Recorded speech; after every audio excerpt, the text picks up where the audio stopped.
बिस्मिल्लाहिर्रहमानिर्रहीम। अस्सलाम वालेकुम। Welcome to Harvard academy. उम्मीद करते हैं कि आप खैरियत से होंगे। आज का हमारा एक ट्यूटोरियल जो अंडरस्टैंडिंग है अबाउट द इंग्लिश कोर्स।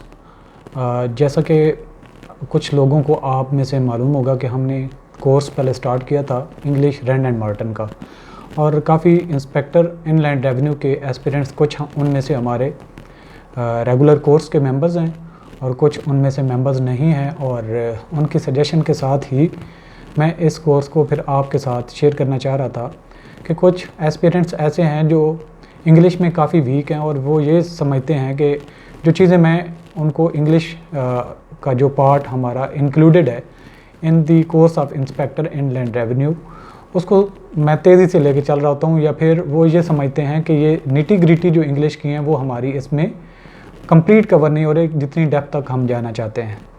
तो एक जो हमारे एक रैंडम स्टूडेंट्स इस कोर्स को ज्वाइन कर रहे थे, तो मैंने ये बेहतर समझा कि हमारे जो कोर्स के मेंबर्स हैं उनमें से कुछ ऐसे कीन हैं और बड़े वो तेज़ी के साथ अपने लेक्चर्स को भी ले रहे हैं और टेस्ट को भी इन टाइम अटेम्प्ट कर रहे हैं। तो मैं ये चाह रहा था कि अगर किसी के पास ज़्यादा टाइम है, अगर फुर्सत है उसको, कि इंस्पेक्टर इनलैंड रेवेन्यू का जो प्रोफेशनल पार्ट है उसको साथ ले के चलते हुए इंग्लिश में कोई अगर परफेक्शन चाहता है, ये चाहता है जो तकरीबन मेरे ख्याल में 28 की एज तक है, उसको तो ये लाजमी कोर्स लेना चाहिए। क्यों, आगे चल के वो CSS वगैरह अटैम्प्ट करते हैं और लेटर ऑन बाकी भी जितनी जॉब्स हैं वो विद इन एज होते हैं।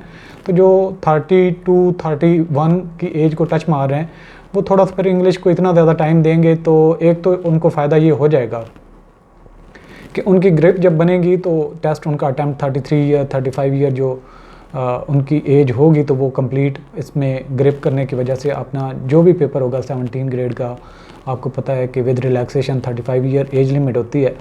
तो अगर आप 32 के हैं, 33 के हैं और आपका मास्टर भी है और आप ये समझते हैं कि 17 ग्रेड किसी पोस्ट के लिए आप एलिजिबल हैं, लेकिन आपको इंग्लिश प्रॉब्लम करती है, तो फिर आप इसको ज्वाइन कर सकते हैं। अगर वाइद कुछ ऐसे एस्पिरेंट्स हैं जिनका एक आधा लास्ट चांस है, तो मैं उनको रिकमेंड करूंगा कि वो इस कोर्स की तरफ ना जाएं, क्योंकि ये हमारा लेंथी कोर्स होगा और ये इंस्पेक्टर इनलैंड रेवेन्यू के एग्ज़ाम के बाद भी कंटिन्यू रहेगा इससे, क्योंकि ये एक लेंथी सिलेबस है। इसके कॉन्टेंट्स भी मैं आपसे शेयर करता हूँ।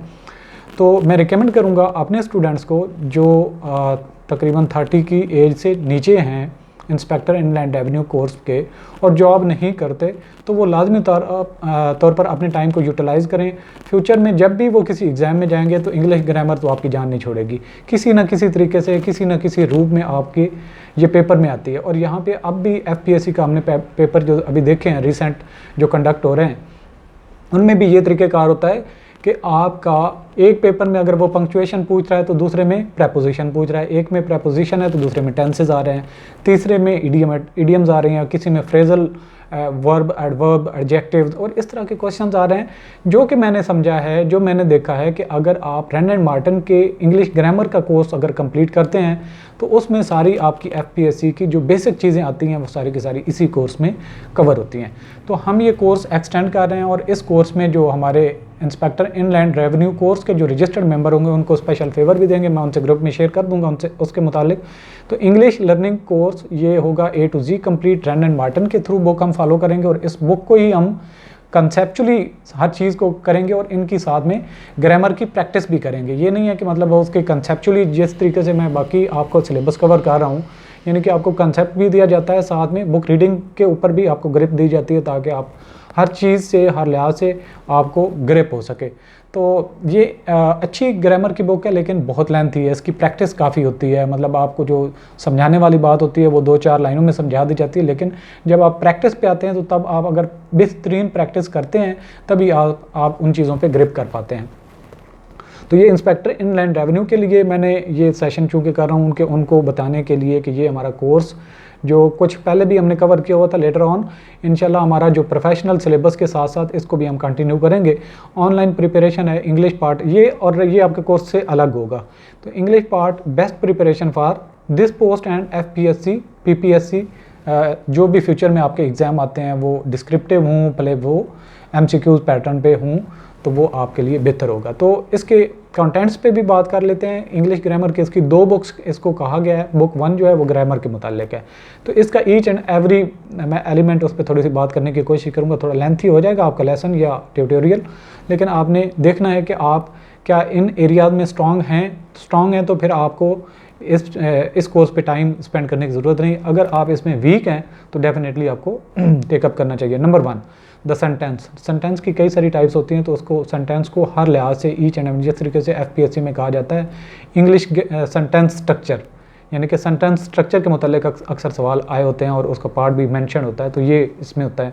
इसके अलावा सब्जेक्ट एंड प्रेडिकेट पे बात होगी, फ्रेज एंड क्लास डिटेल में इस पे बात होगी, पार्ट्स ऑफ स्पीच सारी चीज़ों पे हम डिटेल में बात करेंगे, जिसमें काइंड्स ऑफ नाउन्स आएंगे और नाउन में फर्दर जेंडर आती हैं, नाउन में फर्दर नंबर आते हैं, नाउन में केसेस आते हैं, यानी कि सब्जेक्टिव केस है, पोजेसिव है या ऑब्जेक्टिव केस है, और इसके अलावा एडजेक्टिव आता है, ये पार्ट्स ऑफ स्पीच का हिस्सा है। और इसके बाद कंपैरिजन ऑफ एडजेक्टिव, जैसा कि फर्स्ट डिग्री, सेकंड डिग्री और थर्ड होती है कंपैरेटिव सुपरलेटिव, यानी कि पॉजिटिव, कंपैरेटिव और सुपरलेटिव इसकी डिग्रीज होती हैं, उसको यहाँ पे कहा गया है। 11वें नंबर पे है adjectives used as a noun. Sometime adjectives को भी नाउन के तौर पे इस्तेमाल किया जाता है, वो कौन से केसेस होते हैं ये भी इसमें आता है।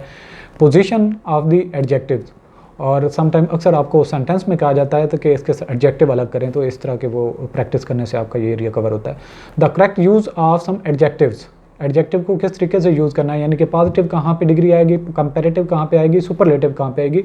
और मैंने FPSC का कोई ऐसा एग्जाम नहीं देखा जहाँ पे इसकी ना इस्तेमाल होता। और आर्टिकल में भी अक्सर सवाल आते हैं A, N और दी का इस्तेमाल। इसके बाद आते हैं पर्सनल प्रोनाउंस और reflexive and emphatic pronouns, demonstrative 17 number पे, demonstrative, indefinite and distributive pronouns, relative pronouns, interrogative pronouns.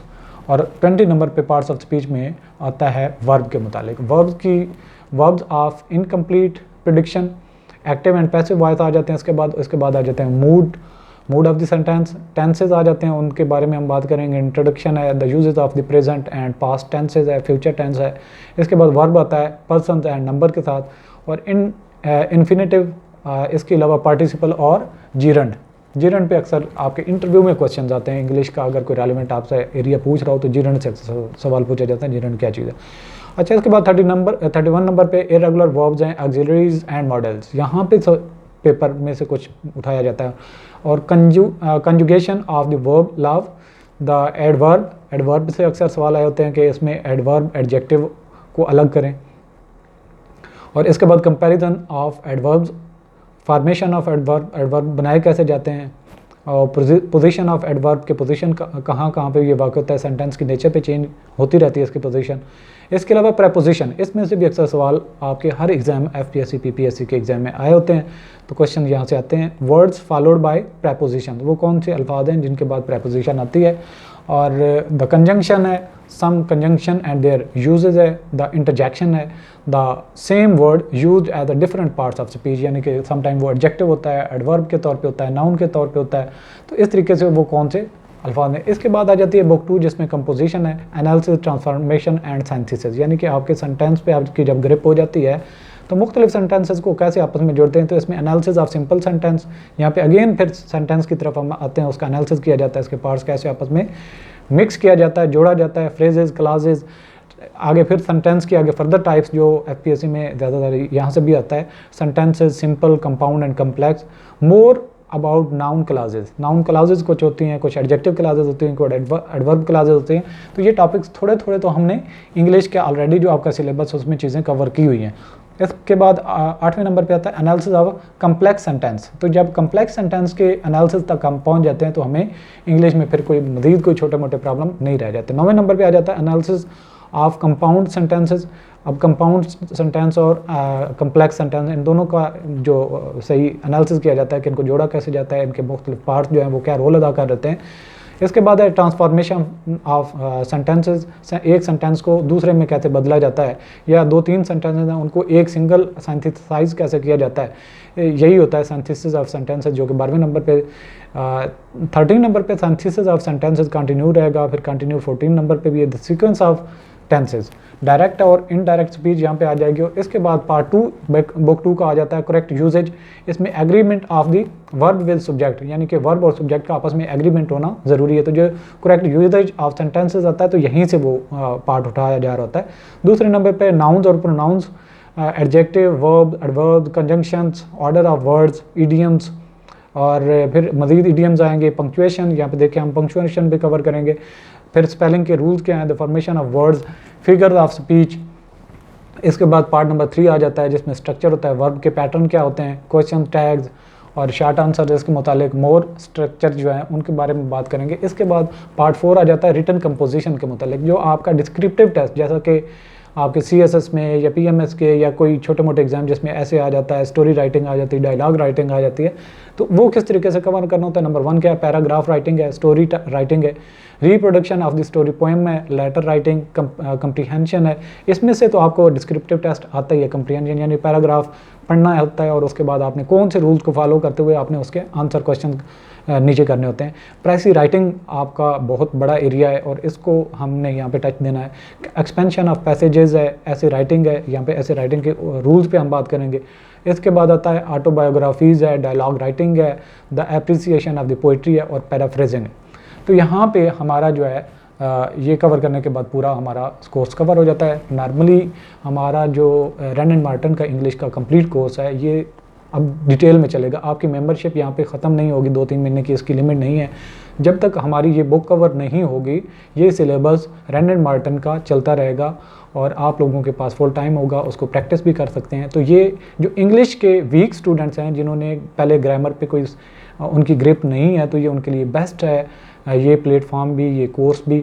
और तो बाकी तो मैं रिकमेंड करूँगा, जैसा कि हम बेहतरीन तरीके से इंस्पेक्टर इन लैंड रेवेन्यू की तैयारी कर रहे हैं तो इंग्लिश का पार्ट वो पार्ट होता है जिसमें मैक्सिमम जिसकी इंग्लिश वीक होती है वो लीड करता है, क्योंकि यहाँ पे हो सकता है कि 20 में से अक्सर लोग 7-8 नंबर ले पाते हैं और समटाइम 10 ले पाते हैं। तो 10 नंबर का 20 नंबर में से जो जंप होता है ये बहुत बड़ा जंप होता है। अगर आपकी इंग्लिश स्ट्रॉन्ग है तो 18-19 आप इजीली ले जाते हैं, एक आधी गलती तो नॉर्मली हो ही जाती है। तो जब आप इंग्लिश में लीड करते हैं तो बाकी प्रोफेशनल पार्ट में कहीं आपका 1-2 क्वेश्चन आपके ठीक होते हैं तो दूसरे के गलत हो जाते हैं, दूसरे के गलत होते हैं तो आपके ठीक हो जाते हैं। ऑन एवरेज बाकी जो प्रोफेशनल पार्ट होता है उसमें कोई इतना जिसने अच्छी तैयारी की हो वो इतना लीड नहीं कर पाता जितना कि इंग्लिश में जंप लगता है। तो इंग्लिश पार्ट क्रूशल पार्ट होता है, इसमें आपकी अगर स्ट्रेंथ हो जाए तो FPSC के पेपर्स में या PPSC के पेपर्स में आपको ना तो घबराहट होती है ना परेशानी होती है और फिर आप बेहतरीन तरीके से लेके चलते हैं अपने को जो भी आपका मेरिट होता है, तो मेरिट पे आना भी आसान हो जाता है। तो आप हमारे इस कोर्स को अगर इंटरेस्टेड हैं ज्वाइन करने में तो आप हमें कांटेक्ट कर सकते हैं। बाकी मैं रिकमेंड करूँगा FBR के जितने भी एस्पिरेंट्स हैं वो तो लाजमी इस कोर्स को, अगर उनके पास फुर्सत है तो वो लाजमी इस कोर्स को ज्वाइन करें। तो आज का सेशन यही था जिसमें आपको इंट्रोडक्शन हमने देना था कि इंग्लिश का एरिया आप हमेशा के लिए कैसे इससे जान छुड़ा सकते हैं और कैसे आप आसानी से इसको ग्रिप कर सकते हैं। तो मुझे इजाज़त दीजिए, इंशाल्लाह नेक्स्ट लेसन में मिलते हैं। ऑल द बेस्ट, अल्लाह हाफ़िज़।